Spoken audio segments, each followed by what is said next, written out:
Each year, Microsoft Research hosts hundreds of influential speakers from around the world, including leading scientists, renowned experts in technology, book authors, and leading academics, and makes videos of these lectures freely available.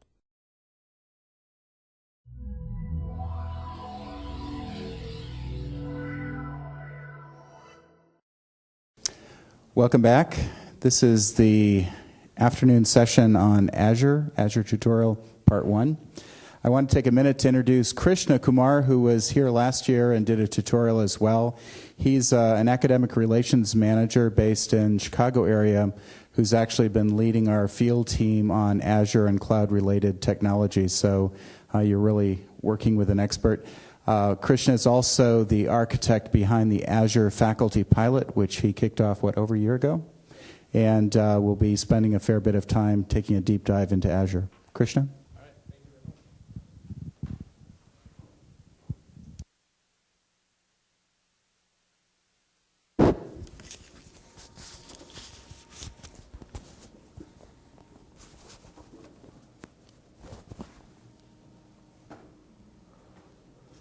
Okay, PC2.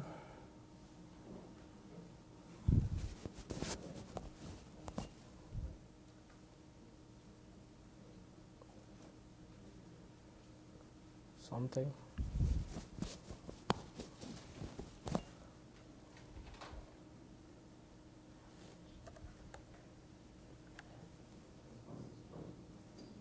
There we go. Thank you very much for being here. I'm audible all the way till the end, right? To the last row? All right, fantastic. So before we get in, really a quick show of hands in terms of helping me level set this talk. How many of you worked with Azure? I see a few hands. Okay. How many of you are new to Azure, just brand new? That's probably the vast majority. Okay. I guess that helps me in terms of trying to pitch this and show you the right blend of demos and features in Azure. Are there any specific things that you would like to see? I'd love to get 2 or 3 people to give me some feedback on what it is that at the end of, say, a couple hours you'd like to take away. Yeah. Maybe some example from the beginning to the end. Yeah. What exactly we do. Okay. An end-to-end example?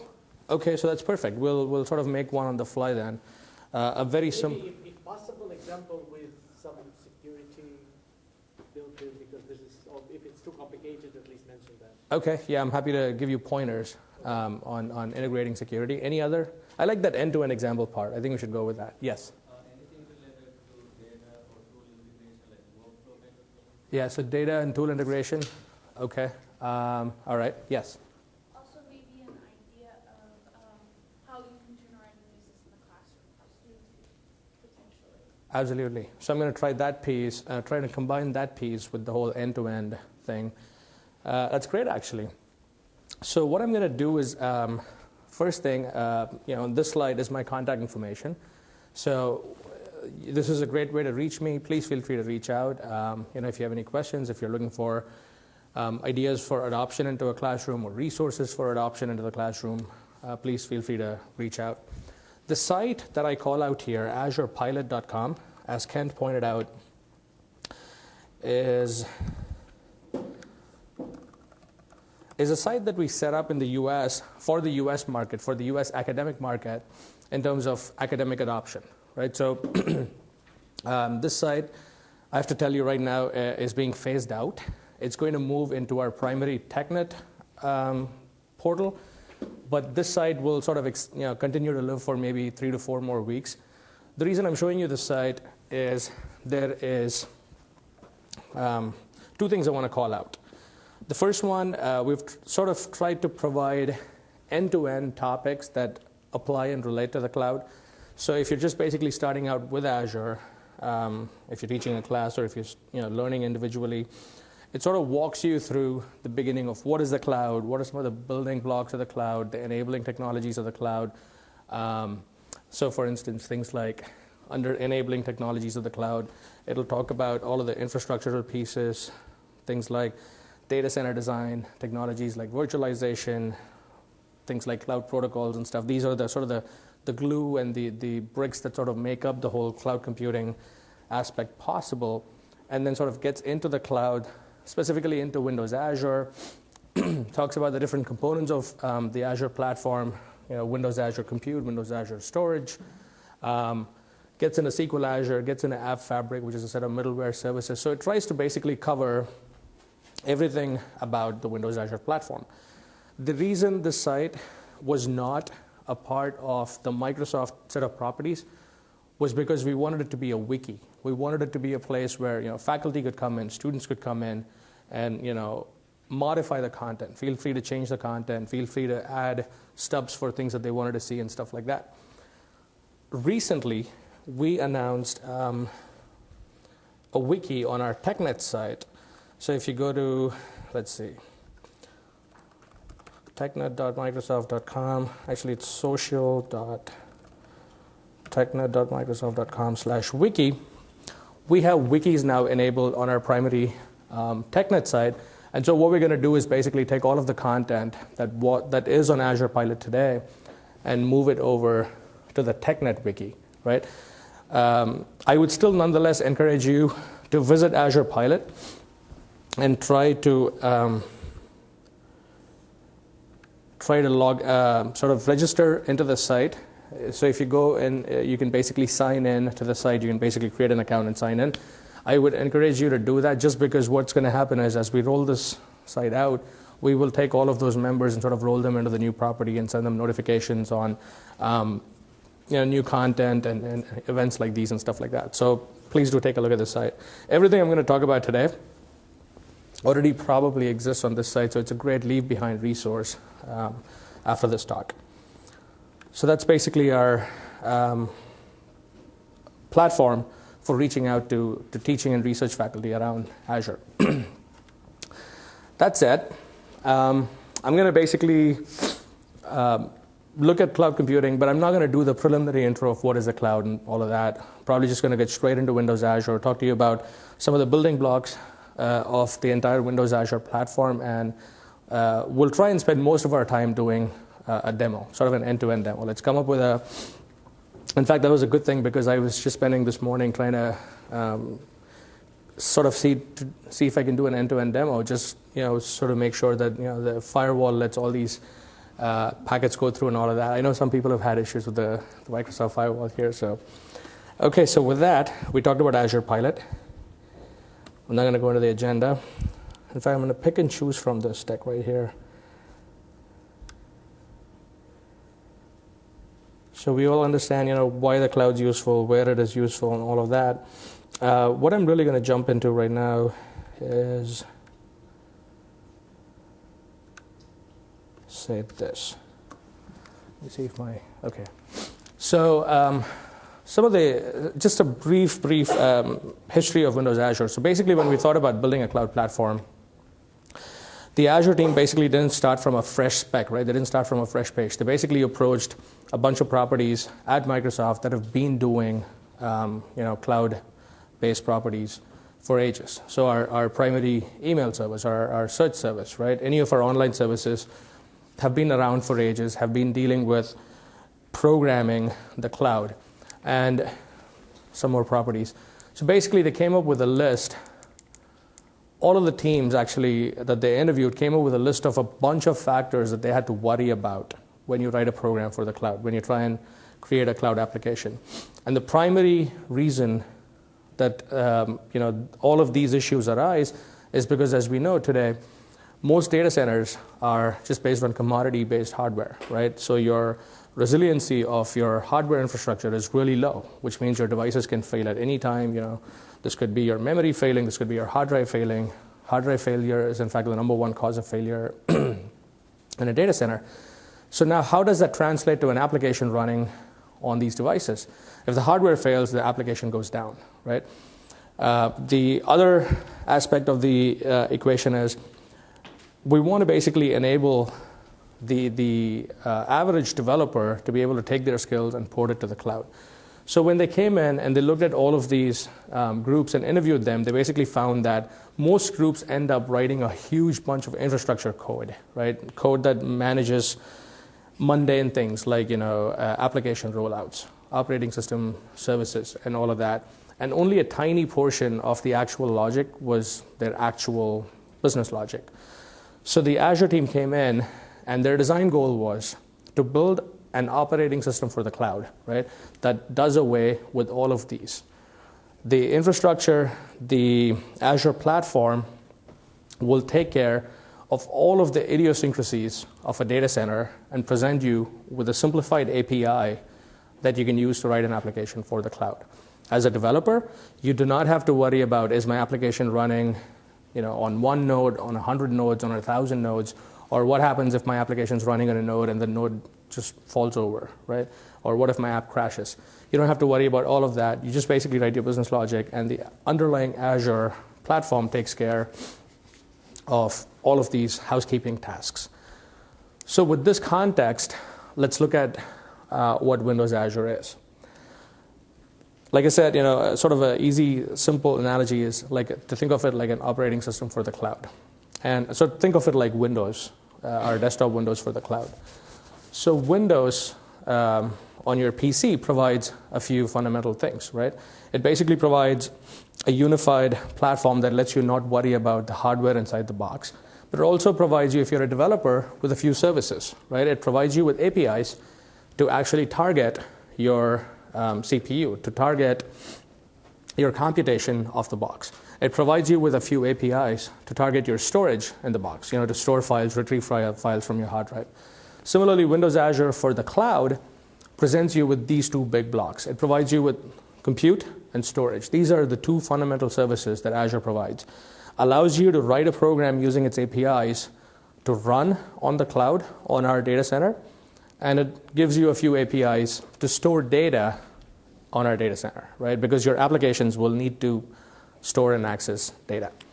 Those are the two big fundamental pieces of the Windows Azure component. We recently added a new component called the virtual network. What the virtual network does is primarily for hybrid applications, right? When you build an application, when you port an application to Azure, you don't really take the entire application and throw it out. Most enterprises like to sort of do it in slices. So what they try and do is, if they have a huge app running in-house, they'll try and take a component of that app, throw it into the cloud, see how that works. But that component still needs to be able to talk to the other components that are running in-house, right? Or the admins in-house need to be able to administer those components and those machines that are running in the cloud, just as they would their local machines. So for all of those reasons, we created something called a virtual network, which you can effectively think of as a VPN, a virtual private network, extending from your on-premise infrastructure to your infrastructure running in the cloud.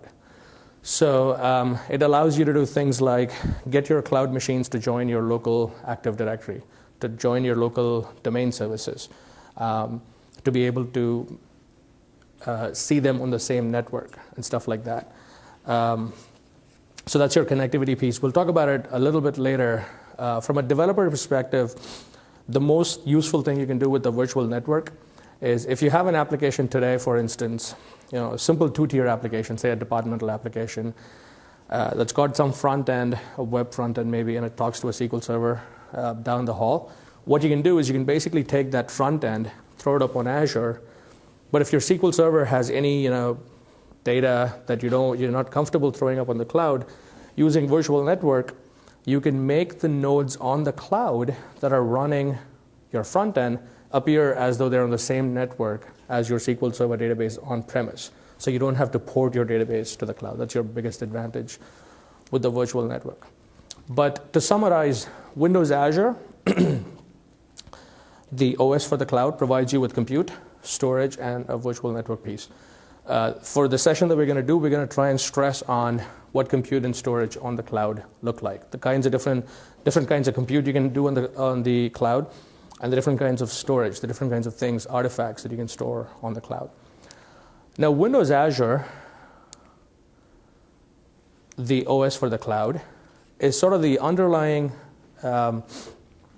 framework or base for a bunch of other properties or other services that have been built on top of it, right? And together, we call all of these the Windows Azure platform, right? So I'm going to make a distinction here. There's Windows Azure, and the Windows Azure platform, right? Windows Azure provides compute, storage, and a virtual network. Windows Azure platform takes Windows Azure and builds a few things on top of it. The number one thing that's on top of Windows Azure is SQL Azure, right?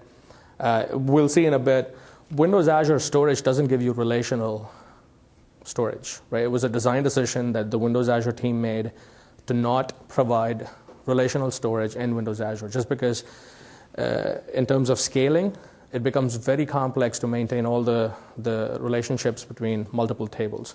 So your storage in Windows Azure, while it does offer structured storage, is not relational. We'll see that in a second. But developers and enterprises came back and said, we need relational storage. So what we did was basically take SQL Server, our database application or database server, and ported it on top of Windows Azure. We call that SQL Azure. There's another component called Windows Azure AppFabric, right? We probably won't delve too much into AppFabric today, but I'm still going to tell you what's inside it. AppFabric offers a bunch of middleware services, right? Services that help connect other services. So the two big components in AppFabric, in fact, the three big components in AppFabric, we'll get to it in a second, but all three are used to help connect one service to another or help implement security in a federated fashion across services and stuff like that. And finally, we offer a marketplace for data that is hosted on, just a marketplace for data that you can basically use in your own applications called the Windows Azure Marketplace. Now it's called the Windows Azure Data Mart. We will see all of those as we go along. So the next few slides basically just sort of reiterate what we just looked at. It just takes each of the components and expands it. Windows Azure, we provide compute, storage, and a virtual network. SQL Azure takes the SQL database, the core SQL database engine, and ports it to the cloud. We're basically not at feature parity between SQL Azure and SQL Server, right? SQL Azure does not do all of the things that SQL Server does today. It provides the core database engine, which is the SQL Azure database. It provides reporting services. We're basically adding more and more functionality to provide end-to-end BI, business intelligence, on top of SQL Azure. And finally, it supports SQL Azure Data Sync, which allows multiple databases living in multiple locations to stay in sync, right? So if you have an on-premise database, and if you have a mirror of that in the cloud, it'll help. SQL Azure Data Sync is sort of a codeless, pain-free way to keep all of your different databases in sync with each other. AppFabric, this is the component that I said provides the middleware services. The three huge components it provides are called the service bus, access control, and caching. Do I have slides for? No, I don't. So let me just talk on this one. Service bus just basically provides a gateway that lives on the cloud for different services to talk to each other. So a typical scenario can look like this. Say you're building an application, a service-oriented application, right? You've got 3 or 4 services that interact among each other as part of the application. And say one of your services lives on the cloud, one of your services maybe lives on-premise, and maybe you are accessing a third service from a different partner, somebody else. So now you've got your 3 services that are living in 3 separate places. For your application to function, all of these 3 services need to talk to each other seamlessly in a bidirectional fashion. Now the problem is, when you talk about different locations, you're talking about different firewall policies and a bunch of issues that come in the way in terms of access, seamless access, right? So the Windows Azure Service Bus is basically a service bus, a relay, if you will, in the cloud that will act as an intermediary agent for all of your different services to talk to each other. So a simple example could be if you have a service in the cloud and that service needs to access, say, something from your local database or from a local service that's connected directly to your database. That service cannot make a direct request to the service on-premise just because the firewall on your infrastructure perimeter is going to block it. What can happen with the service bus is the service bus lives in the cloud, and your on-premise service could make a request to the service cloud. the other service could make a request to the service cloud. And the firewalls on both ends will allow it because these are outbound requests. What the service bus will do is it's going to hold both the connections open, right? Since the connection is open, bidirectional traffic can flow. The firewall will let bidirectional traffic flow because the connection was initiated by your local service and the connection is still open. And that's how the service bus works. It just holds a connection open between different services and lets data flow back and forth. Access control is very similar. It's basically, if you're familiar with STS, Secure Token Service, all of your Active Directory and OpenID, all of those work in a similar fashion. So it's an implementation of STS on the cloud. It's basically a way for single sign-on among different properties that are running in the cloud. It uses a technology called Windows Identity Foundation, and I'll follow up with more links to that. But it's a very seamless, very straightforward way to make sure that one set of credentials, whether it's on-premise, whether it's a global credential, works on all the properties that are connected by a service. And finally, caching provides a distributed cache for your applications. As you're aware, when you run an application on the cloud, you can have multiple instances of the app running. Now, we recommend that all those instances be stateless, right? Which means, say you've got 3 instances of an app running, you do not want any one instance storing a piece of data on its local node, because the node could just fall over and die at any time, right? So we basically say any data that needs to persist across the application, or any data, even if it's cache data, that needs to be accessed by all the nodes, be sort of saved in a sort of a durable, persistent storage. And that's what the AppFabric caching provides. It provides a distributed cache for use by all your nodes. Okay, so that's basically a very quick overview of the entire Windows Azure platform, right? So anything that you're going to see in Windows Azure is going to fall in one of these buckets. Most commonly, the core Windows Azure layer, the base layer, which provides your compute and your storage. Any questions so far?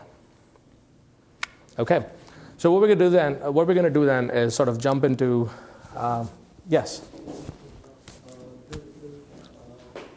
The idea about keeping the connections open in the service bus. Yes. The connections that go from the node to the service on the cloud. Right. When do you decide that this connection or this request has to come from the bottom layer? When do you decide that? Suppose the service on the cloud wants to access something on the local on-premise database. Right. Right. So since the request is not from the local node database, how do you decide when that connection will be made? Right. So going one level deeper, the most common way to use Service Bus is using a technology called WCF, Windows Communication Foundation. So what you would do to access the Service Bus is the technology of WCF has something called, it's got something called ABC, Address Binding Contract, right? The binding piece is where you would determine. So basically, the Service Bus is just a location to host your service. So I didn't provide you the complete story. So what's happening is not just does the Service Bus act as a sort of a conduit, it also acts as a directory of all the different applications that are subscribed with it.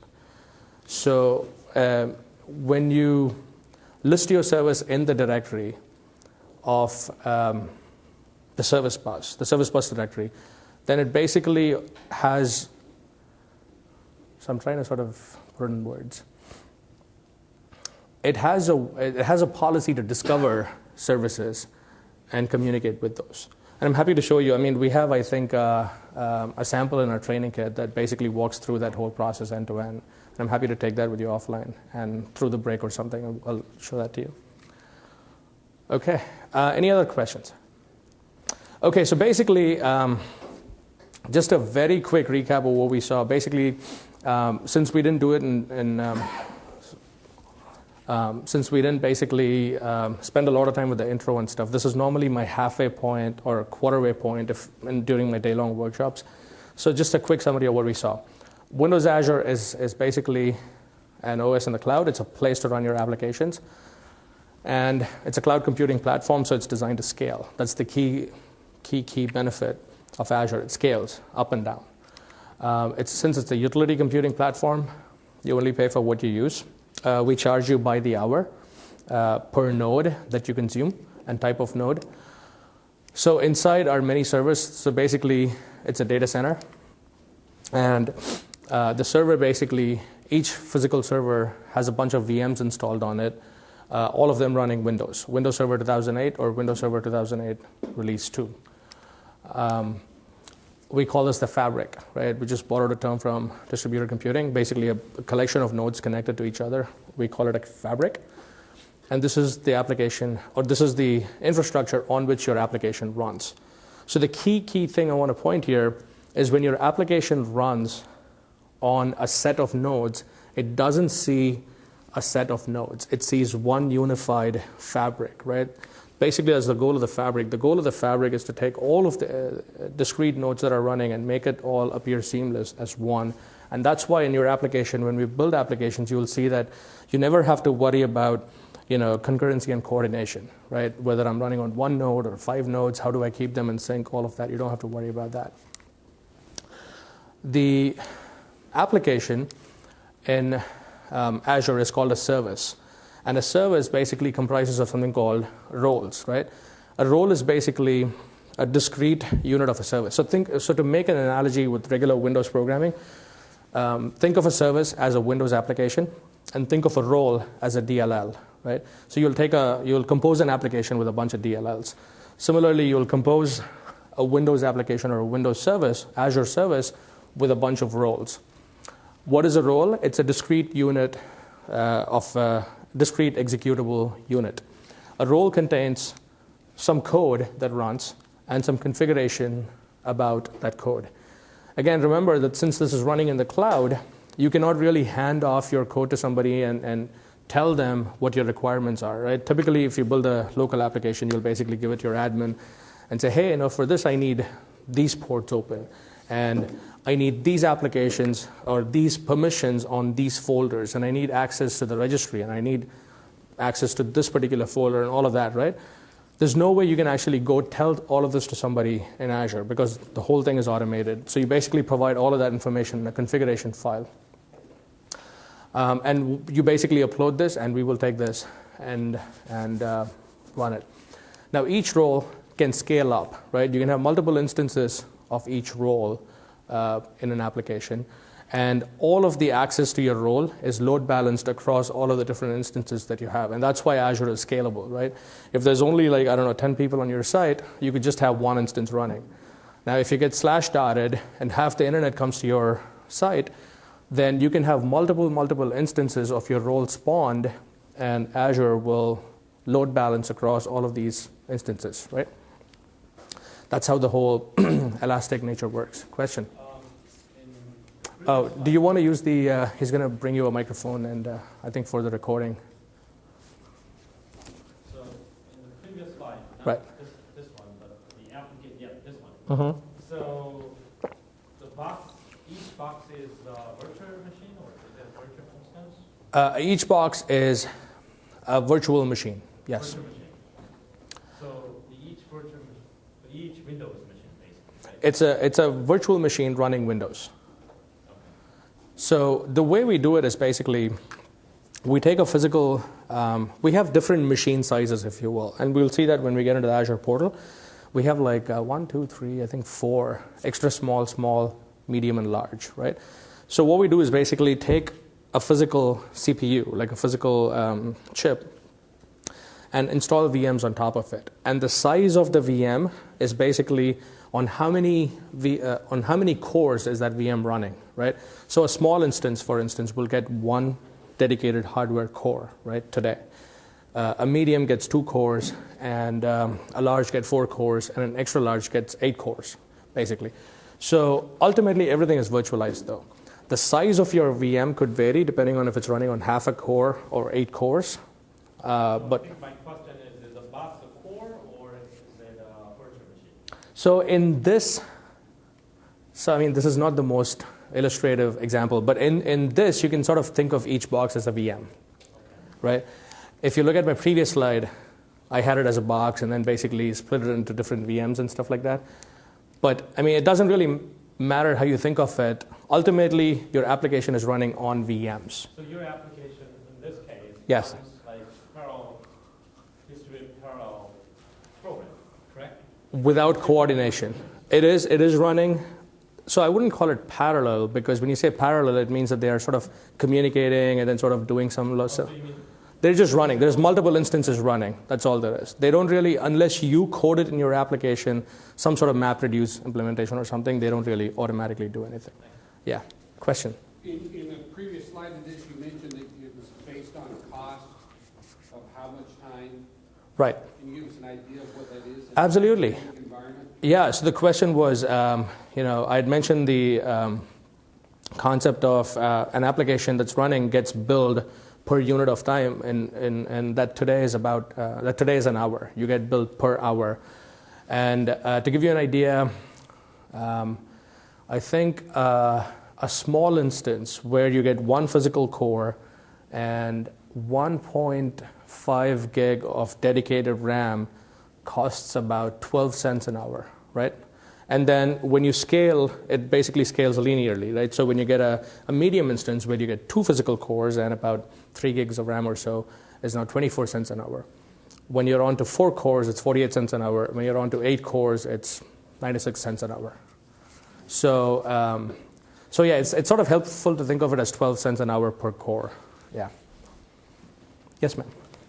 Krishna, you might mention to them that in order to get the 99.9% uptime, though, you have to have 2 instances. Exactly. You have to pay Right. 24 cents. Exactly. So what Janet's mentioning is when you upload an application into Azure, we provide a 99.95% SLA, which means your app's going to be up 99.95% of the time. And the minimum requirement to achieve that SLA is you have 2 instances, right? So even if one instance falls over and dies, the other instance is running to sort of, as a substitute for the instance that died. And we'll basically talk about how you set up instances and all of that. I'm going to show you how if you deploy anything less than 2 instances, you'll get a warning from Azure saying you only have 1 instance, and if that dies, then your service is going to be out of commission, right? So we'll see that as we do the demo. Yes? I'm sorry, but related to my previous Yeah, question, absolutely. My question was, usually we run one application on one Windows machine. Yes. But in this case, application runs on multiple Windows machines. Yes. Right? So can we run the same application that we can run on local machine, can we do it on Windows Azure? Yeah, without Yes. any modification. Okay, so to repeat the question is, can we run an application that we use today on a regular Windows box on the cloud without modification? If I'd been doing this talk about a year ago, I'd have said no, because you don't get admin access in the box. But today you do. You actually do get admin access. Okay, so I'm going to phrase it this way. Can you absolutely do it? Yes. Would we recommend doing it that way? No. And here's why I'm going to explain. Here's why. You can build something called a VM role, right? A virtual machine role. So what you can do is you can basically say, for instance, on the machine that I'm using, I have everything configured just the way I have it, just the way I want. I can take it, I can sysprep it, I can create a sort of a base image, assuming that image is on Windows Server 2008 or 2008 R2, just because our hypervisor is optimized for 2008, right? So if that condition is fulfilled, my base image being 2008 or 2008 R2, I can take that image and upload it to Azure and have Azure run it.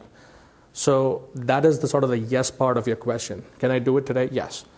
Would I recommend it? No, and here's why. When you upload something to Azure, that becomes sort of a master image, and beyond that, everything is stateless, right? So what happens is, say you've got that image up and running, and there's an application in there running something, it's modified some data in the local file system or whatever, and then for some reason, that machine dies. When the new machine comes up, it won't know anything that happened, right? It's going to come up brand new, just the way you uploaded it. So you lose all state, you lose all modifications to the local drives and all of those that you made. Any new data written locally will be lost. Everything will be lost. So it's almost like you'll upload something, and then stuff happens, work happens, and unless that work gets committed to some durable storage outside of the box, it's going to be lost when that goes away. So that's the reason why I say no, it's not recommended. Any other questions? Okay, so we looked at the concept of a role, and we'll talk about the different kinds of roles. But role basically is just some code and some configuration. You can scale it up, you can scale it down. There's two kinds of roles. Actually, there's three kinds of roles now. But the two most commonly used ones you'll see are what's called the web role and the worker role. The only difference between these two is in the VM running a web role, you'll have IIS installed, which is Microsoft's web server, right? In the VM running the worker role, you will not have IIS activated. That's the only difference. So obviously, the way you would choose which role you want to use is based on if you're building a service that needs to be public-facing, where people can access it through the internet, or are you building a service that doesn't have to be public-facing? So for instance, if you're building a website, you would use a web role, or a web service, you would use a web role. If you're building an application that all it's going to do is compute pi to say 5 million digits and dump the answer in some file somewhere, you'd use a worker role, because nobody will communicate with it through a web front end. The third kind of role is what we just talked about. It's called a VM role, where instead of us providing you with a base VM, you provide us with your base VM. The scenarios where the VM role is useful is, for instance, if you have an application, if you write an application that has maybe a huge dependency on something that needs to already be installed, we would recommend you do it as a VM role, just because you can set up the machine just the way you want it, with all of the dependencies, with all of the changes that you need in the registry, the file system, the permissions just the way you want it, upload it, and then your application can run on that image. But again, it has to be stateless, because if that machine dies, everything is lost. So that's the whole VM role. Windows Azure does scale out, right? We've been hinting at stateless and persistence should be implemented, and that's what I mean when I say Windows Azure does scale out, right? Basically what that means is if I need more capacity, I don't get a bigger box, I get more boxes, right? So to build a scalable application, your compute has to be stateless, right? And it's pretty obvious why. Because if I've got a job running and I need more capacity, I will introduce another machine. And if that other process that comes up in that other machine needs to know about the state of the job, then it's not going to scale really well, right? Because now the other process is not going to be aware of the existence of the first process. So it has to be completely stateless. A process just needs to be able to come up, and without having to know about the state of the previous, whatever is happening, should be able to just pick up and resume. And so for that, what we say is you basically have to have your computer be stateless, but then any data that needs to be consumed has to be stored in durable storage, in Azure storage. And when you combine the two, you get a truly scalable application. We're going to see how to do that. The storage service, and this is an interesting bit that most people don't really realize. The way we implement storage in Azure is basically through a set of services, right? What we do is we basically take the raw hard drives that comprise your storage and expose it as a service on the internet. Now, the actual thing that actually does this whole expose the service on the internet thing is actually an application. And that application in and of itself runs on top of Azure, right? So the storage service is just another application that runs on top of Azure.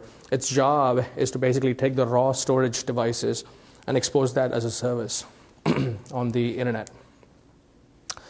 There are three kinds of storage, and we'll use all of these three types in our demo. There's blobs, tables, and queues. Blobs, as the name suggests, these just are used to store binary large objects. Any file that you can store on your local hard drive can be stored as a blob, right? Just basically is some sort of a file, text file, image file, movie file, whatever. Tables are used to store structured data. Now, these are not relational tables, as the name might imply. These are just just think of these as Excel sheets, right? Just any data that can be stored in rows and columns can be stored as a table. And the table is two-dimensional, but schema-less, right? So you don't have to enforce a schema, which means row 1 of your table could contain 5 fields, row 2 could contain 2 to 8 fields or whatever, 2, 8, 10, 20, completely unrelated fields. Just any data that can be broken out into rows and columns can be stored in a table. A queue is just a data structure allowing first in, first out data access, right? So as the name suggests, you would use a queue mostly as a communication mechanism. You can only store very small messages on the queue, about 8 kilobytes in size. And we'll see how queues are used. They're basically used to signal or send messages from one role to the other, right? So that's a queue. Anything that you store in any of these storage abstractions, we will make 3 copies of it. The 1 copy you give us, and then we'll make 2 more copies. And and the 3 copies, so here's a quick distinction I want to make. You'll find a few services, so Amazon comes to mind. Amazon makes 3 copies of everything as well, just because it's commodity hardware. What if the hard drive crashes, right? You need backup. So we'll make 3 copies, and we are guaranteed to provide you with, okay, let me put it this way. There are 2 ways to do it, obviously, right? When you send us a piece of data, the copying process takes some time, right? In Azure, you're guaranteed that by the time the copy function returns, all 3 pieces of data are consistent, right? The data has been copied, the values are the same. So, which means as soon as your copy function returns, if you access the data, you are guaranteed to get the updated value of the data. This is called immediate consistency, or you're basically guaranteed immediate consistency. With Amazon, for instance, I'm not saying one is better than the other. It's just for different reasons, different implementations are good. With Amazon, they make 3 copies of everything as well. But when you upload or update a piece of data, you're not guaranteed that the other 2 pieces are updated right that second, right? And because all access to data is load balanced, there could be scenarios where you basically update a piece of data and immediately read it back. And there could be a potential that you read from a non-updated copy of data, and so the value that you get might not be what you just updated. But that's not the case with Azure. When you update something on Azure and you read it right back, you'll get the updated value, not the old value. We expose everything using a REST API. How many of you are familiar with REST? Okay, so REST is basically a protocol, if you will, of communication. Let me step one level back. So REST is in the same family as SOAP, right? It allows you to communicate over an open network between different services. SOAP basically takes a sort of an RPC approach on the internet, right? So RPC as in remote procedure calls, right? So SOAP basically helps 2 services communicate across the internet, but it basically, in order to provide the full functionality of traditional technologies like security and transactions and stuff like that, SOAP basically takes the original data and then envelopes it in a bunch of additional information, a bunch of additional wrappers, to the point that the resulting message is many times the size of the original piece of data. The problem with SOAP, the advantage with SOAP, it's fantastic, right? It basically simulates remote procedure calls over the internet, so all of your old technologies will still work over the internet using web services. Disadvantage with SOAP, doesn't really scale all that well, right? The packet sizes are huge.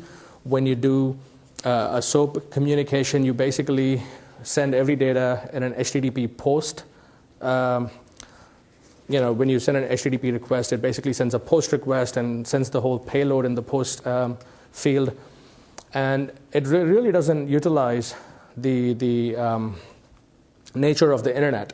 If you think about the internet, we've basically got at every step, along every hop, along every route that data takes, you've got, your proxy servers and caching servers and all of that basically cache data along the way. And if a request comes in for the same piece of data, it doesn't really have to go all the way to the source. One of the intermediate servers can just provide it with the data.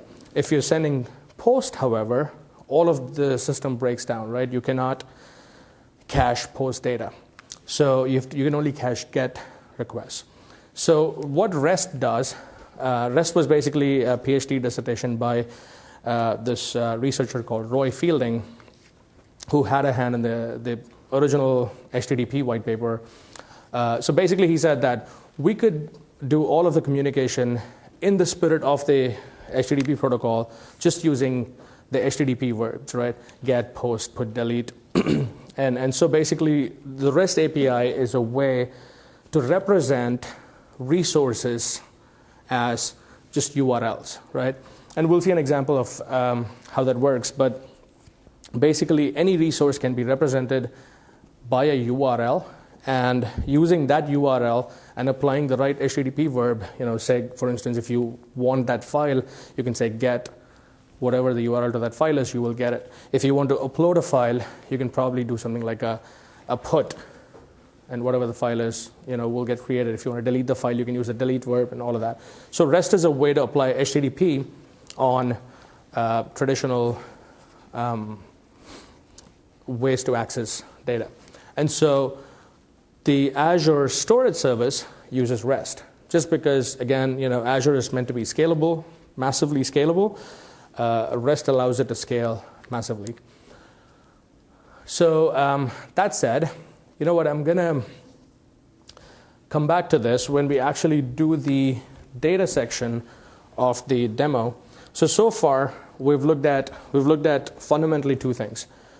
We've tried to understand what Azure does. It basically provides an OS in the cloud. It provides two fundamental services, compute and storage. We've looked at compute, where we saw that all of the compute happens on virtualized nodes. Any application that you upload gets sent to those virtual machines and starts executing. And we've looked at storage in terms of the three kinds of storage and the fact that it supports REST. So knowing this, let's go in and get our demo started.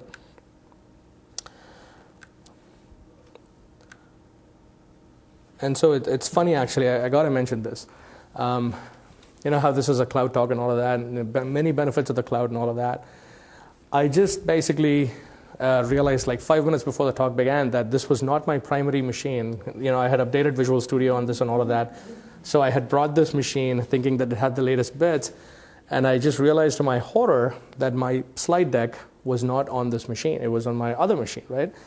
And thanks to the power of the cloud, I had a copy of my file saved on Azure storage, actually, and I was able to pull that up, and that's how we're doing the presentation that we're seeing. So as mundane an example as it is, just throwing a file into the cloud and being able to find it, I just really thought that was a lifesaver. So that was very cool for me. Okay, let's see. Let's start with Visual Studio. Okay, before that, if you want to basically make sure that you install Azure on your computers, the best way to do it is to use something called the Web PI. Web PI, not HTTP, Web PI.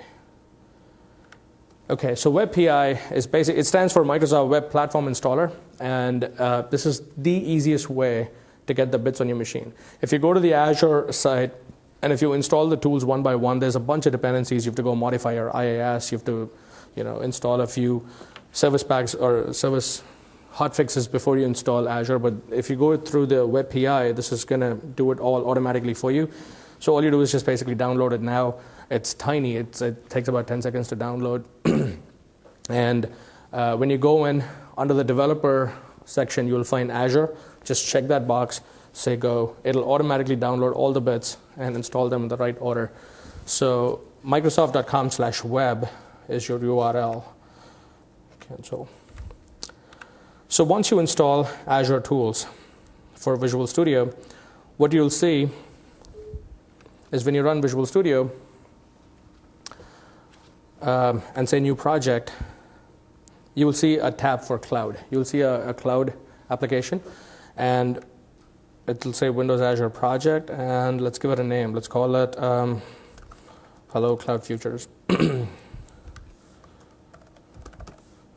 So in my solution name, just say hello CF solution, create a directory, and say OK. So what's going to happen is the screen that comes up is going to ask you, oh, I see you're trying to build a cloud application, and A cloud application is built of roles, obviously. There are broadly two kinds of roles, a web role and a worker role. What kinds of roles do you want in your application, right? And so this is where you basically get to decide, do I want web roles or worker roles or both kinds of roles and all of that. And you will see that basically we have here a bunch of different web role templates, ASP.NET, ASP.NET MVC, WCF Web Service, and all of that, or CGI. If you want to use a non-Microsoft web technology, like PHP or Perl or Python or something like that, you can use a CGI web role. So any of these are valid web role options. So I'm going to just choose a regular straight old ASP.NET web role. If I wanted a worker role as well, I'd choose a worker role as well. I can have multiple web roles and multiple worker roles in my project. Because remember, again, what I'm building is a cloud application. And just like a Windows application is composed of DLLs, a cloud application is composed of roles. So here I'm composing different roles that I want. For now, just to keep things simple, I'm going to pull out everything except the primary web role. And I'm going to call it hellocf_web. It's going to go off and build an ASP.NET web role to include in our Azure project. Now, the key thing I want to call out is you'll see that two projects have been created. So here's my solution, right? HelloCF solution. And under my HelloCF solution, I see two projects. The one project which is highlighted is my HelloCF project. This is the cloud project. This is the Windows Azure project. And then this one, HelloCF_web, is my web role as part of that solution. And I just want to stress that this is just a straight regular ASP.NET application. There's nothing magical happening in it as part of Azure. It's just a regular ASP.NET app.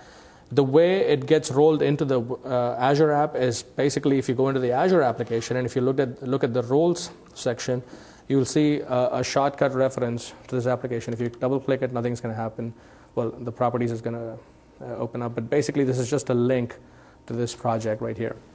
Now, the key things I want to point out. I'm not going to spend too much time in HelloCF_web because it's just a regular ASP.NET app. So I'm going to skip that. But the key thing I want to point out as part of my Azure application is as follows. Let me close everything. You see that it basically comprises of two things, a roles tab and a couple of files. You know, we saw how a role basically consists of code and configuration. The code of the role is this right here, my web application. And the configuration file are contained in these two files right here, service definition.csdef and service configuration.cscfg. The CS stands for cloud service, def is for definition, CFG is for configuration. So the service definition.csdef is mainly used to tell the Windows Azure Fabric controller or your admin in the cloud what it is, how the VM should be configured for your application to run. And this is where you basically mention things like this. Let me increase the font a little bit. This is where you mention things like, so in my service right now, I have one web role, and that's called HelloCF_web.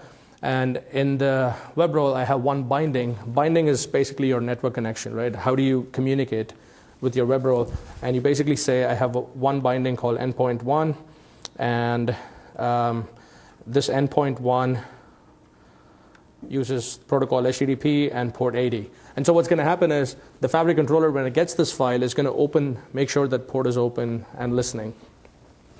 Similarly, you can basically mention other things like, in this case, we've got not much else going on. We basically say we want to import diagnostics to collect trace data from the application and stuff like that. So that's your definition. So the definition file contains things that the Fabric controller or the admin for Windows Azure will enable on the virtual machine. The other file, the configuration file, provides certain runtime configuration values. So things like, for instance, instance count, which can change during the runtime, right? Dynamically can be upped or lowered. So the instance count is contained there. A setting for, where it's going to pull the diagnostic configuration string from and stuff like that. So these are modifiable at runtime. That's your key distinction. The difference between these two files is one is baked into the application, which is the csdef file, and the Fabric controller is going to read it and set up your VM that way. And the other one, CSCFG, the Cloud Service Configuration file, is modifiable at runtime. And you do not have to pull the application down, recompile it, and re-upload it to make these changes. These can change dynamically, and I think it's about every minute or so, the Fabric controller will try and read the configuration file and see if it's changed, right? And so basically any changes that have happened in the configuration file will be applied automatically. So those are the two files. You can obviously come in and edit the XML, or if you double click this, or if you right click this and go properties, we have exposed a UI that allows you to make the same changes but without having to muck with the XML. So you can basically see things like the instance count. For instance, I have it as 1. I could maybe modify it to 5. And I'll come in and see here, and it's changed to a 5. I can change it back to a 1 here, and I can come in and see it's a 1. So it's fully round robin. This is, again, the other thing we were talking about, the different sizes of the VM roles. There's 5 sizes: extra small, small, medium, large, extra large. Again, the only thing it determines is the size of the core under your VM, and as a result, how much you're being charged. And back to the point of the SLA, the service level agreement, we basically require you have at least 2 instances of your role running. Otherwise, we won't be able to provide you with that guarantee of uptime. But I'm going to leave it at 1 just so we can see the warning that happens when we run the application. We can also see the different settings that we've got going. We can see the endpoint information here. We basically say we have 1 endpoint running at port 80. We can add more endpoints if you want. For instance, if you want to create another internal endpoint or something where somebody else is going to talk on that, you can basically just come in and say add an endpoint and stuff like that. So if you're adding certificates, I'm going to show you how to do that when we go to that. And finally, the virtual network component, Windows Azure Connect, we talked about, is activated from here. It's a very simple process. You just activate that, and it'll make this role act as an extension, or it'll create a VPN connection between this role and your local machine. We'll again look at this. Okay, so that's the what's in the cloud template. Let's come in and let's try and see how a simple deploy goes. Let's come into the web application, into default.aspx. That's our front end for our application. And let's, maybe just delete all of this stuff. Let's do a very simple hello world. I'm going to bring in my toolbox, for instance. And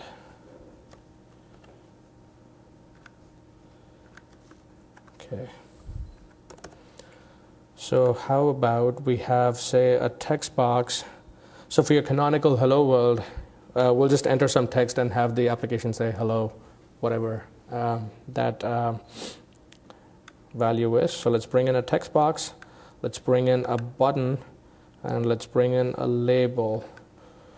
What I'm going to do then is throw the label to the next line. So you've got your basic app, text box, a button, and a label, right? Let me double-click the button to get into the event handler. And at this point, it's just basic, straightforward, C# and ASP.NET. Or if you're programming this in PHP, Perl, whatever, it's just straightforward. You don't really worry about, I'm creating this application not for a local machine, but for the cloud, and I have to do something different. Not really. It's just the same old, same old. So let's come in here and say something like label1.text. So we want to feed something into the label, and what we want to feed is basically the string hello plus whatever's in the text box, right? Text box 1.text. Build it, build started, build succeeded. Awesome. So I'm going to hit F5. And this is a very interesting process because I'm hitting F5, which means, run the application. Now this is a cloud application, right? And yet I'm saying run it. What's going to happen? What's going to happen is basically as part of the Windows Azure installation on your local machine, what we also ship is a simulation of the cloud on your local box, right? And this is awesome because we've taken the same APIs that run in the cloud and we've sort of abstracted it into a little runtime binary and shipped it with the SDK. Now, when you hit F5 locally, what's going to happen is your application is going to get packaged up and it's going to run in that process. I'm going to show you what that looks like actually. So here's my application. Let's just quickly see what this is. So I'm going to say, some name, and it says hello, that name, which is awesome. But let's come in and see what the local implementation looks like. You see here a little blue Windows icon standing for Windows Azure, and it says compute emulator is started and storage emulator is started, right? These are your local emulators for the compute service and the storage service. So let me right-click this and say, show the compute emulator. And it's going to show you this MMC-like window where it tells you the details of this deployment. So for instance, it says this is deployment number 30. It gives you some details. So it's basically in terms of the name of the service, the location of the service. This is called Hello CF contract, and it's running on port 80 at this IP and all of that. And if you come in to the service, you'll basically see that it's got one role, hello CF_web. And if you drill into the service, you'll see it's got one instance running called instance 0. And this is just some debug spew from the initialization and the trace statements in that application, right?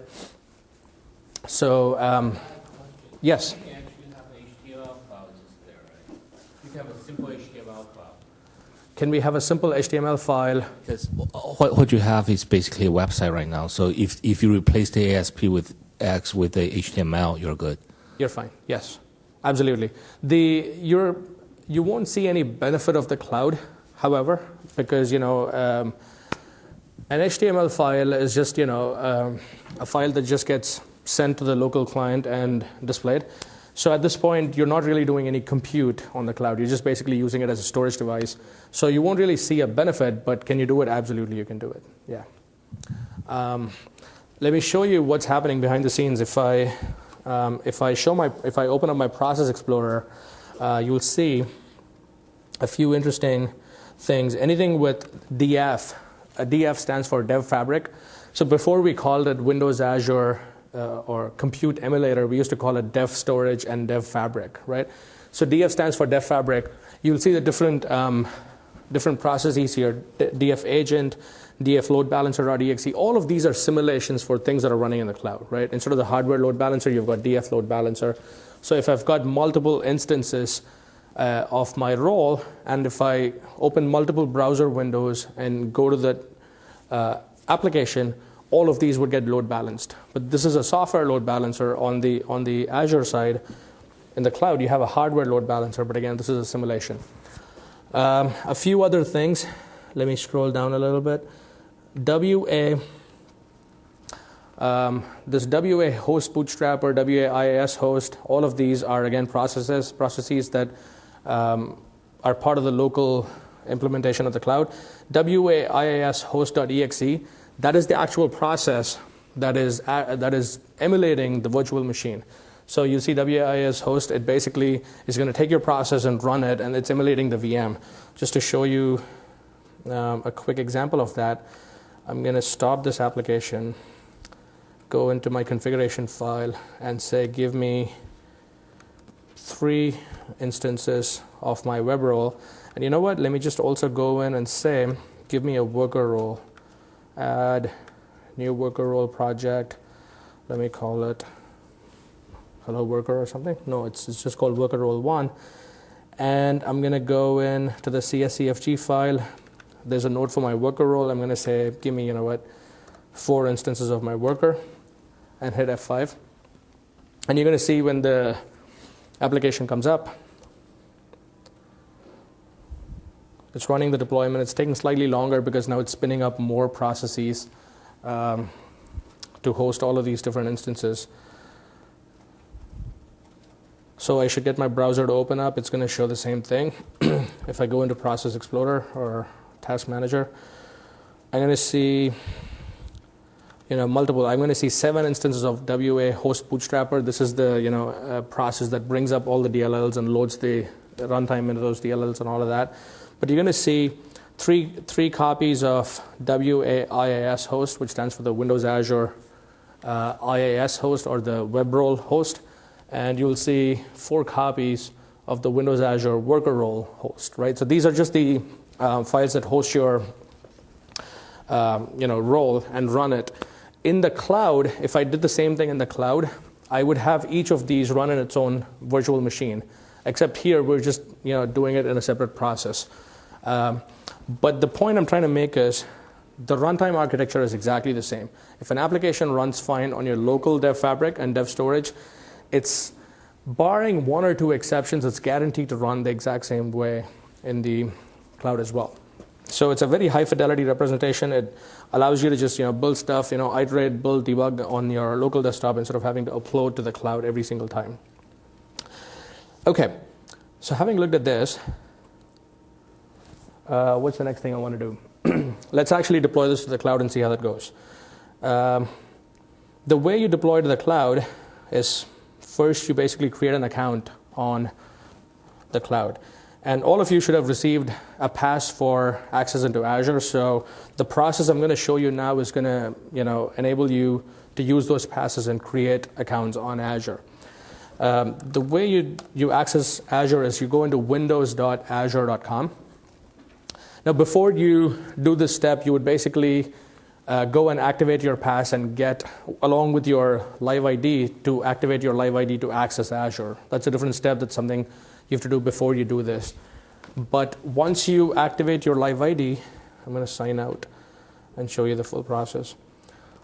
So when you go to windows.azure.com, you will see a page like this where you sign in with a live ID. And once you take your activated live ID, you would take it and log in with that. And once you log in with your live ID, this is the Azure portal, right? For all of Windows Azure framework. So every feature, every application in the Windows Azure framework is accessible from here. So home basically just gives you a bunch of information on getting started and how-tos and videos and stuff like that. But these are the big building blocks of Windows Azure. So hosted services, storage accounts, and CDN for content distribution network. This provides the core functionality of Windows Azure, your compute, your storage. Did you have a question? No. The database tab is going to give you access to SQL Azure. The reporting tab is going to give you access to SQL Azure reporting. And the service bus access control and caching is going to give you access to Windows Azure AppFabric services. And finally, virtual network is for enabling the connectivity piece, the VPN piece between the cloud and your local on-premise. So right now, we just want to do compute and storage. So I'm going to go into hosted services, storage accounts, and CDN. And you'll see that these are the different tabs. And so hosted service is just the name for compute. So wherever you see hosted service, just think compute. Storage is just storage. So I'm basically going to go and provision, just ignore all these things that I already have going. So when you go in, you should only see one like this. I think yours is going to look something like this. It's going to say Windows Azure Pass and some subscription ID for your pass, right? So that's your primary subscription. I'm not going to use that subscription. I'm going to use a different subscription. But once you go in, you can basically say new hosted service, right? You basically want to create a new container where you can throw your roles and have it run. So when you say new hosted service, you provided a name, so something like hello CF, if it's available.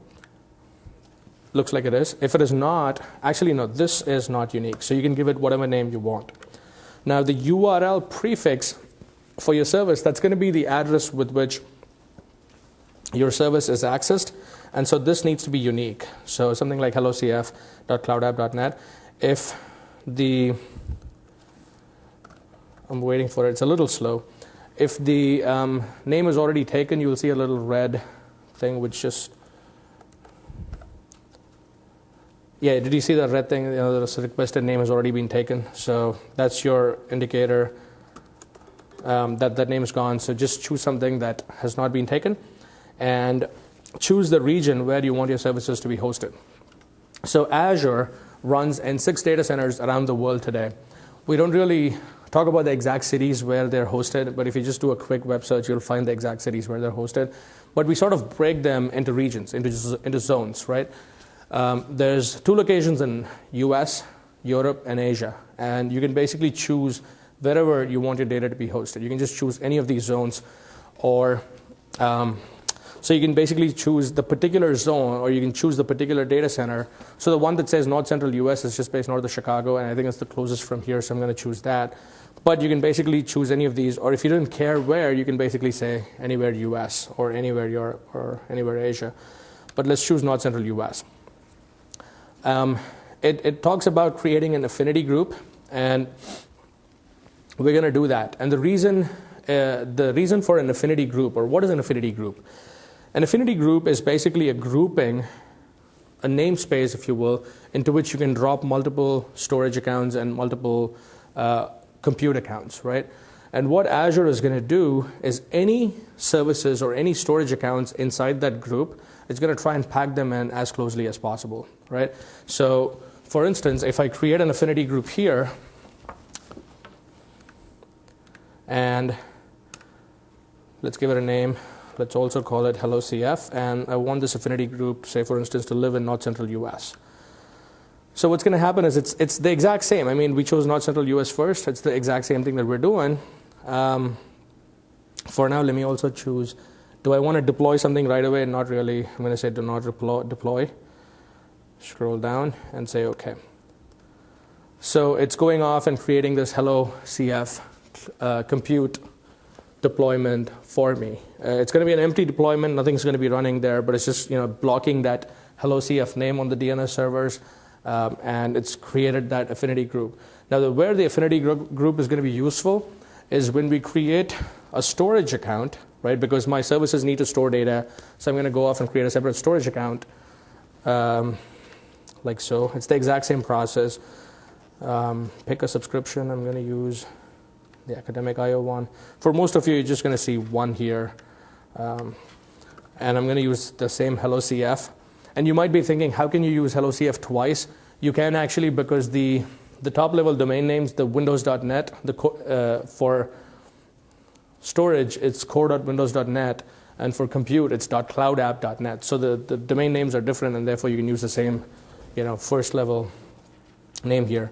But here's where the affinity group would come into play. You can choose a region here just like before, or you can pull out one of your created affinity groups, and I'm going to choose my Hello CF affinity group, and I'm going to say OK. And what this is going to do for me is it is going to give me these storage nodes on hopefully the same rack, or as close to the same rack as possible to my compute nodes, right? And the reason is obvious, because you need your data to be as close to your compute as possible. That's basically it. That's all we needed to create. Remember the three storage abstractions we talked about, the blobs, the clouds, the tables, and the queues? These are your URLs to access your blobs, tables, and queues. hellocf.blob.core.windows.net, hellocf.table, core Windows.net, and hellocf.queue, core Windows.net, right? So these are your URLs. And again, all of this, like I said, follows REST. So all of the data access is going to happen using URLs and gets and puts and posts and deletes. So we're going to see that in action. We'll also see what the keys do when we get to programming them. And let's go back to our hosted services. And there it is, my Hello CF deployment has been created. Right now you can see that it's using 0 cores. It's basically reserved the DNS prefix of Hello CF. But that's all it's done. It's done nothing else. So it's ready for us to deploy our application into. So here's my application. Here's my Hello World application. It is running 3. Maybe I'll reduce this to 1 because I want to show you that warning. And I'm going to say, give me 2 worker roles. So I've got 1 web role and 2 worker roles. And I want to deploy this into Azure, right? So we've already created the accounts on Azure. The next step is to just throw it up there. So I'm going to say publish. Right-click the cloud project and say publish, just like you would with ASP.NET, right? And it's going to ask you 2 things. It's going to ask you, do you want to just create the service package only? In which case, first let me choose that and see what it does. In which case, all it's going to do is it's going to clean up the solution. It's going to build everything, package it together, and show me this folder with 2 files that have been created. The first one is hellocf.cs package, or hellocf.cloud service package file, and the cscfg file, right? The configuration file, which can be modified at runtime. What can I do with this? I can go into my portal. Let me actually close all the other windows because. Okay, so let me come into my portal. I can say hello CF here. I can say either new production deployment or new staging deployment. And the only difference between the two is the DNS prefix, right? Everything else is exactly the same. It's going to deploy into the same exact fabric. It's going to deploy into the same exact nodes, except if I say new production deployment, the DNS prefix is going to be hellocf.cloudapp.net. If I say new staging, it's going to be some long GUID.cloudapp.net. Otherwise, in the fabric perspective, everything is the same. And when I promote it to production, all that's going to happen is just the DNS names are going to switch. Nothing else changes. So, you know what? I'll just show it to you. So I can basically say something like new staging deployment. I can say deployment name is maybe beta 1 or something. It doesn't matter. It's for your reference. And what it's going to ask me now is for these two files. It wants the cloud service package. So I'm going to say browse to this location into hellocf.cs package and browse for the configuration in the same folder. Choose the configuration file, open, and I'm going to say OK. And you see it's throwing a warning now. It's basically saying a warning has been encountered. Click see more details to see the warning. Would you like to override and submit? Let's see what the warning is. It says deployment has only one role instance, has at least one role with only one instance. We recommend you deploy at least 2 instances for a 99.95 SLA. I'm going to say it doesn't matter, just override and submit. And it's basically deploying it as beta 1 into my staging role. Let me show you a different way of deploying it. So while this is continuing to happen, I'm going to go back into Visual Studio and go back and say publish again. And this time, instead of choosing the service package only, I'm going to say deploy it straight into Windows Azure. And this is a relatively new feature. It came about a year or so back, where basically what it allows you to do is it takes this project and throws it into Azure straight away, right, automatically. Now here's a quick problem though. How does it authenticate this package, right? Because remember, when I logged into Windows Azure first, it asked me to authenticate with my live ID, right? I basically entered my live ID, and then it took me to the management portal, which showed all my projects. But we need to find a way to authenticate this guy, and the way we do that is using certificates, right? So this is a very simple process. It basically is asking you for credentials in the form of a certificate. If you have a cert that's already created, you can use it, but I'm going to show you how to create a new one. Just choose Add on that option. And it's basically going to help you set up your credentials to authorize Visual Studio to manage and deploy. So I'm going to choose all of this. I'm just going to say create, right? Create a new certificate for me. And this just uses MakeCert. Visual Studio goes and uses the MakeCert tool to create a new certificate. So I'm going to call this HelloCF as well for the friendly name. I'm going to say OK. So a certificate has been created locally on my client. I have to make sure that I have to send the same certificate to the server, because now I can then authenticate both sides. So I'm going to copy the full path.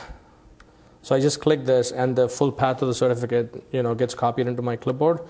And I have to go into the Azure portal, which was actually right here. So I might as well just go straight here into this area called Management Certificates. And I'm going to add a certificate here. Now remember, the key thing is I would have only got into this portal if I had signed in. Does that make sense? Right? I am in this portal because I signed in. And the fact that I'm uploading a certificate now on this site, let me do this first. Let me say add certificate, browse. And remember the path we had copied in our clipboard? I'm just going to hit Control-V to paste it here. I'm going to say OK. OK, and boom, that certificate gets uploaded. Now what just has happened, right? I have logged into this website, and that means that the website knows that it's me. And I have uploaded a certificate onto this website after logging in, which means that every time Visual Studio sends a project with that certificate, Azure on the server side is going to know that it's me. Does that make sense? Right? Because the only way I could have uploaded it in the first place is by logging in. And now, since Visual Studio is sending the same certificate, it understands that Visual Studio is acting as my proxy, and so it'll authenticate it based on my projects and my credentials and all of that. So for those of you that are interested actually in the details, all we're doing is basically sending the public key to Azure, not the actual private key. So we sign it locally using a private key, and when Azure sees it, it can decrypt the same thing using the public key. It knows that it's us. So it's letting that happen. So that's one side of the equation. Now Azure, when it sees this project come in, it's going to know that it's coming from me. But what about the other side? Where does Visual Studio know where to send it, right? And so for that, Visual Studio is asking for the subscription ID of my account, which I will find when I go into my Azure portal. I'm going to see my subscription ID right here. And this number represents my account, my subscription, right? And so when I come back to Visual Studio and paste this, Visual Studio will know where to send it. And Azure on the receiving side is going to see this and see the certificate and know that it's me. And that's how the two-way handshake works. Name these credentials. I'm just going to say hello CF again. So that was weird. Hello CF. Why do I have two? Okay, that's fine. So hopefully it should still pull up. There you go. It's pulled up all my deployments from my Azure account. So I have 3 projects, and it's pulled up all 3 projects, both production and staging. Remember, I already had something going into CF staging, so I'm going to choose production slot this time to upload. And it's also pulled up all my storage accounts, right? So it's asking me to choose a storage account to deploy it through. I'm going to choose Hello CF again. And what's going to happen now is Azure or Visual Studio is going to take all the files, package it just like before, and upload it into blob storage in my storage account. And then Azure on the server side is going to pull that file from the blob storage and get it to spin up. While I'm doing this, I can do one more thing, which is configure a remote desktop connection. And let's do it while we're here.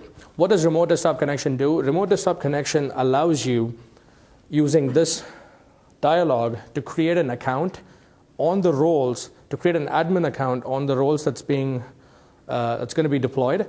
So you can actually remote desktop in and debug stuff, or if you want to see event logs and whatever, you can actually remote directly into that machine that's running in the cloud. So let's set that up right now.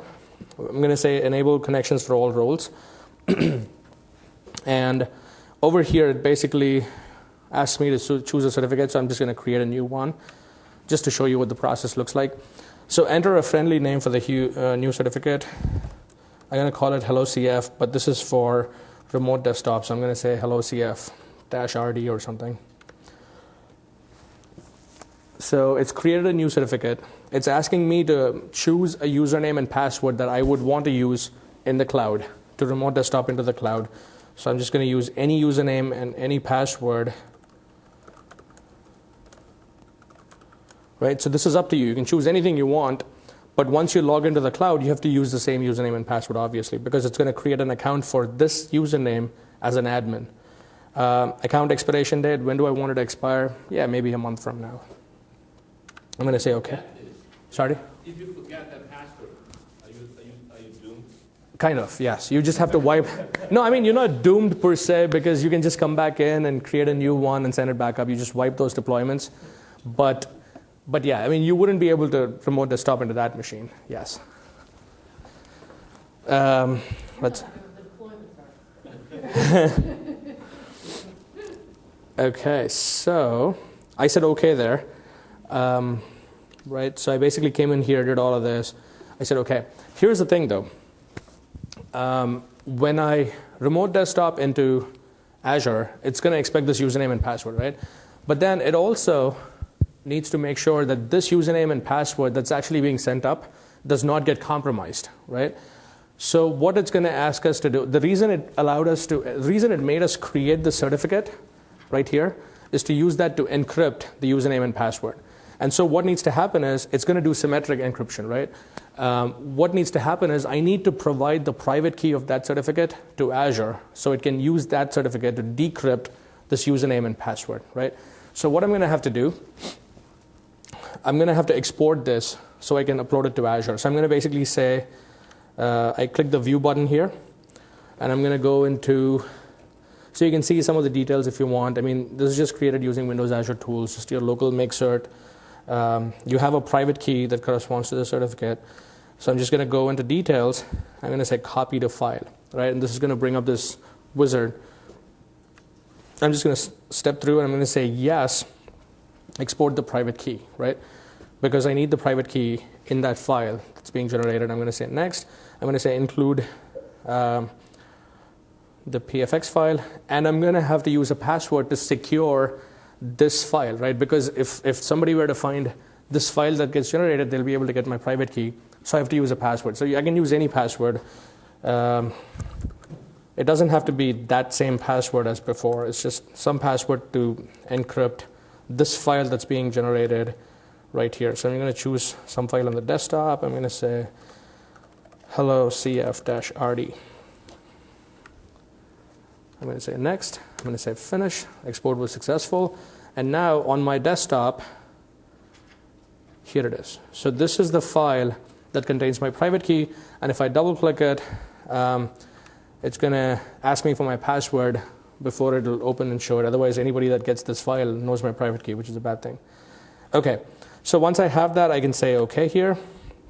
But before I upload it, though, I have to go into Azure portal and upload this certificate as well. Now, because this certificate is specifically for that particular role that's going to be uploaded, I have to go back into hosted services and then go into this project, Hello CF, that's the name of the deployment, go into the certificates folder and add a certificate. I'm going to browse to my local desktop where the PFX file is, right here, hello cf-rd. I'm going to say OK. And Azure needs to open that file, so it needs my password that I used to encrypt this particular file with. So I'm going to give it and say create. It's trying to open it and make sure that it can read the private key. It can, and so it's basically created that. So basically, whenever a new deployment comes in and it sees that the deployment needs access to remote desktop, it's going to use this certificate to try and decrypt the encrypted username password payload, and then use that username and password to set up accounts in the remote desktop in the role VMs. That's basically it. So what you're seeing here is the deployments from our previous staging deployment. So I'm going to just close this so it doesn't distract us. I'm going to come in, and on this, I'm just going to say OK. Yikes. After all of this, Visual Studio. OK, let's see. Hello CF solution. Let's just make sure that our, yes, question, yes.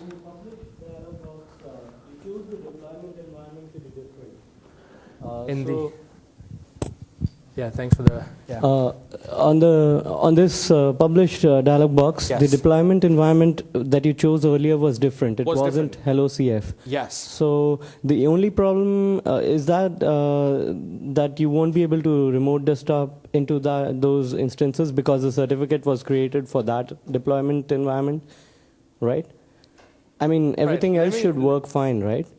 Let me understand that last part. So you basically said that the what you did was you created a certificate for the Hello CF deployment environment and added it to the to that deployment environment in Azure portal. Yes. But here, when you're going to publish this application to the cloud, you selected a different deployment environment. So yes. That environment will not have this certificate that you created earlier. No, when I uploaded here, I chose the same Hello CF actually. Right, but just before you pressed OK, the deployment environment that you wish to deploy it to was different. Yes. So whether as long as the certificates are entered into the Hello CF project, whether I deploy it to production or staging, those roles will still be remote desktopable. Right. Does that make sense? Yeah, but if you choose another deployment environment, it wouldn't, right? It wouldn't. Right. Exactly. If I chose something else, it wouldn't work because that account or that deployment slot on Azure has not been given that private key certificate. Exactly. Right? So it won't work. So everything else, suppose I do not want to do a remote desktop connection. Everything else will work. It should work. Everything else. So the certificate is only for logging in to the roles in the cloud. Okay. So this crashing has nothing to do with that? Or? No, this crashing, I don't even know why this crash happened, actually. Shouldn't have. But it has nothing to do with that, though. It has nothing. I mean, let's go through this. I'm going to choose the credentials. And I'm surprised that I see 2 hello CFs, which is weird, because I thought we just created... Oh, no, okay, let me choose this first one. Based on this, it should pull up, it should authenticate with the Azure portal using the Service Management API and pull up all my deployments, which I see it has. I want it to go to CF test production because we've already sent something into staging and I don't want to overwrite that just now. I want it to be routed through the CF test app, which makes sense. And remote desktop connections, I've enabled for all roles. I'm going to use hello CF RD, username, password, okay, and okay. Yeah, I'm happy with what we have. And what we're going to see now is it says publish started. So it's the exact same process, right? It's basically going to build a project and all of that. But instead of, that is really weird. It says selected deployment environment is in use. Would you like to delete and continue? Didn't we deploy to staging earlier? I thought we deployed to staging earlier. I'm going to cancel this. Let's go back. Yes, thank you. Thank you. That's what happens if you build too many projects in a single day. Okay, right-click, publish. Yes, I see your point. Thank you for that. So I'm going to go in and I'm going to choose the hello CF credentials, but instead of CF test, okay, why is it? Let me do this. Okay, is it? Okay, let me do this. Let me just build it again. Right-click this, publish. Open this up. I'm still using the hello CF credentials, which makes sense. And then here, I want hello CF. Thank you for that. Production. And I'm still going to use, oh, I need hello CF, yes. And then I'm going to prompt before deleting. Yes, I want you to prompt. Let me go into remote desktop, hello CF, blah, blah, blah. Sounds good. Okay, okay. Publish started. Okay, it's basically building the project. And then you're going to see a little, there it is. You're going to see this is the indicator for what's happening behind the scenes. You'll basically see that for this deployment, it's preparing and connecting and uploading. So right now the bits are being uploaded, the CS package file and the CS config file. And in a bit, you're going to basically see the status change or status update to initializing and all of that.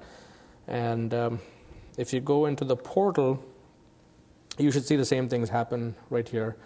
Like you see how the deployed, the staging environment is basically being spun up. You're going to see the same happen for production environment as well.